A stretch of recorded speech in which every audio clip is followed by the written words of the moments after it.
በስመ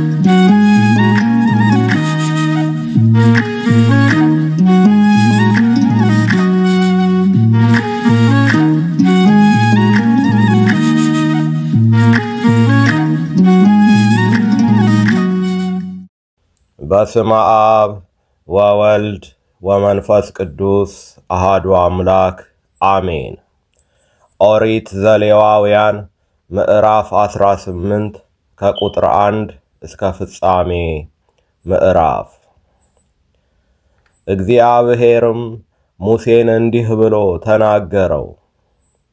ለእስራኤል ልጆች እንዲህ ብለህ ንገራቸው፣ እኔ እግዚአብሔር አምላካችሁ ነኝ። እንደ ተቀመጣችሁባት እንደ ግብፅ ምድር ሥራ አትስሩ።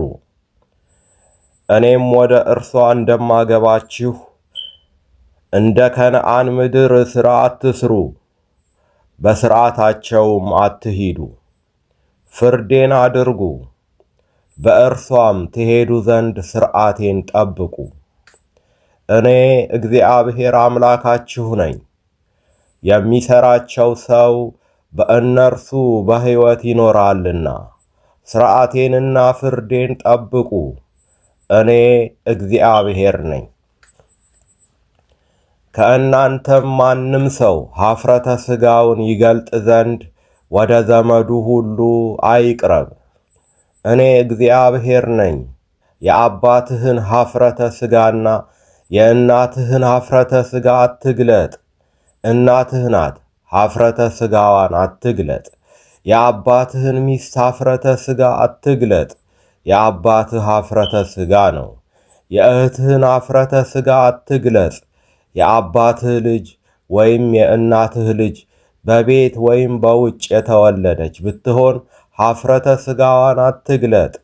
የወንድ ልጅህን ሴት ልጅ ኀፍረተ ሥጋዋን ወይም የሴት ልጅህን ሴት ልጅ ኀፍረተ ሥጋ አትግለጥ፣ የአንተ ኀፍረተ ሥጋ ነውና።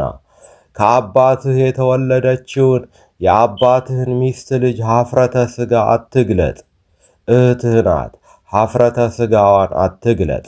የአባትህን እህት ኀፍረተ ሥጋ አትግለጥ፣ የአባትህ ዘመድ ናት። የእናትህን እህት ኀፍረተ ሥጋ አትግለጥ፣ የእናትህ ዘመድ ናት። የአባትህን ወንድም ኀፍረተ ሥጋ አትግለጥ፣ ወደ ሚስቱም አትቅረብ፣ የአጎትህ ሚስት ናት። የምራትህን ኀፍረተ ሥጋ አትግለጥ፣ የልጅህ ሚስት ናት፣ ኀፍረተ ሥጋዋን አትግለጥ። የወንድምህን ሚስት ኀፍረተ ሥጋ አትግለጥ፣ የወንድምህ ኀፍረተ ሥጋ ነው። የሴትንና የሴት ልጇን ኀፍረተ ሥጋ አትግለጥ። የወንድ ልጇን ሴት ልጅ ወይም የሴት ልጇን ሴት ልጅ ኀፍረተ ሥጋዋን ትገልጥ ዘንድ አታግባ። ዘመዶች ናቸው፣ ዝሙት ነው። ሚስትህ በሕይወት ሳለች እህቷ ጣውንቷ እንዳትሆን ኀፍረተ ሥጋዋን ትገልጥ ዘንድ ከእርሷ ጋር እህቷን አታግባ። እርሷም በመርገሟ ርኵሰት ሳለች ኀፍረተ ሥጋዋን ትገልጥ ዘንድ ወደ ሴት አትቅረብ። እንዳትረክስባትም ከባልንጀራህ ሚስት ጋር አትተኛ። ከዘርህም ለሞሎክ በእሳት አሳልፈህ አትስጥ። የአምላክህንም ስም አታርክስ። እኔ እግዚአብሔር ነኝ። ከሴትም ጋር እንደምትተኛ ከወንድ ጋር አትተኛ፣ ጸያፍ ነገር ነውና። እንዳትረክስባትም ከእንስሳ ጋር አትተኛ። ሴት ከእርሱ ጋር ትተኛ ዘንድ በእንስሳ ፊት አትቁም፣ የተጠላ ነገር ነውና። በእነዚህ ሁሉ ከፊታችሁ የማሳድዳቸው አሕዛብ ረክሰዋልና በእነዚህ ነገሮች ሁሉ አትርከሱ።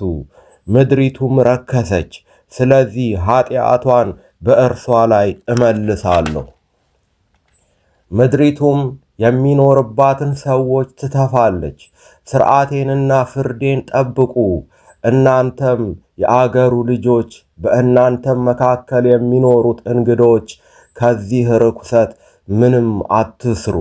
ከእናንተ በፊት የነበሩ የአገሩ ልጆች ይህን ርኵሰት ሁሉ ሰርተዋልና ምድሪቱም ረክሳለችና ባረከሳችኋት ጊዜ ምድሪቱ ከእናንተ በፊት የነበረውን ሕዝብ እንደተፋች እናንተን እንዳትተፋችሁ ከዚህ ርኩሰት ሁሉ ማናቸውን የሚያደርግ ያ ሰው ከሕዝቡ መካከል ተለይቶ ይጠፋልና።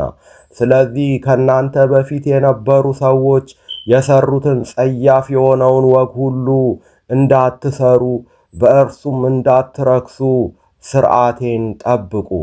እኔ እግዚአብሔር አምላካችሁ ነኝ። ይቆየን። ወስብሐት ለእግዚአብሔር።